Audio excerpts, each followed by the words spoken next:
மீன் குழம்பு எப்படி சூப்பராக டேஸ்ட்டாக டக்குன்னு செய்யலான்னு செஞ்சு காட்ட போகிறேன். ஒரு 1/2 கிலோ மீன் வாங்கி நல்லா சுத்தம் பண்ணி கழுவி வச்சுக்கோங்க. கழுவி வச்சுட்டு புளி ஒரு பாத்திரத்தில் புளி தேவையான அளவு 1/2 கிலோவுக்கு நெல்லிக்காய் சைஸ் புளி எடுத்துக்கோங்க.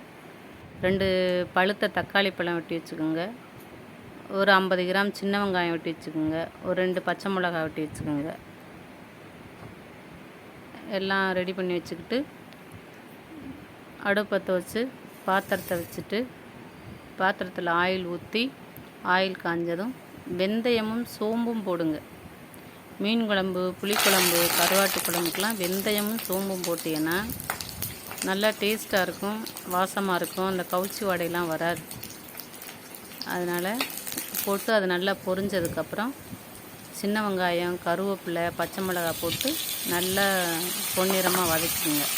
அதுக்கப்புறம் நல்ல பழுத்த தக்காளி பழத்தை போட்டு அதில் கொஞ்சமாக உப்பு போட்டு நல்லா வதக்கிட்டு மூடி போட்டு ஒரு 5 நிமிஷம் மூடி வச்சிங்கன்னா இப்படி நல்லா கரையணும். தக்காளி பழம் வந்து கரையணும், அப்போ தான் டேஸ்ட்டாக இருக்கும்.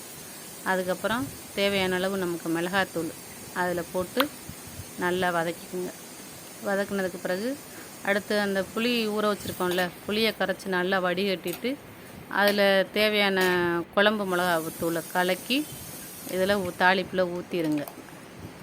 ஊற்றிட்டு நமக்கு தேவையான அளவு கொஞ்சம் தண்ணி வச்சு ஊற்றிக்கோங்க. அதுக்கு நமக்கு தேவையான அளவு உப்பு போட்டு நல்லா கொதிக்க விடுங்க. கொதிச்சதுக்கப்புறம் மீன் எடுத்து அதில் போட்டு ஒரு 10 நிமிஷம் அப்படியே சிம்மில் வச்சு வேக விடுங்க. அதுக்கப்புறம் பாருங்கள் குழம்பு எவ்வளோ சூப்பராக இருக்குன்னு பாருங்கள். சாப்பிட்டீங்கன்னா டேஸ்ட்டாக இருக்கும்.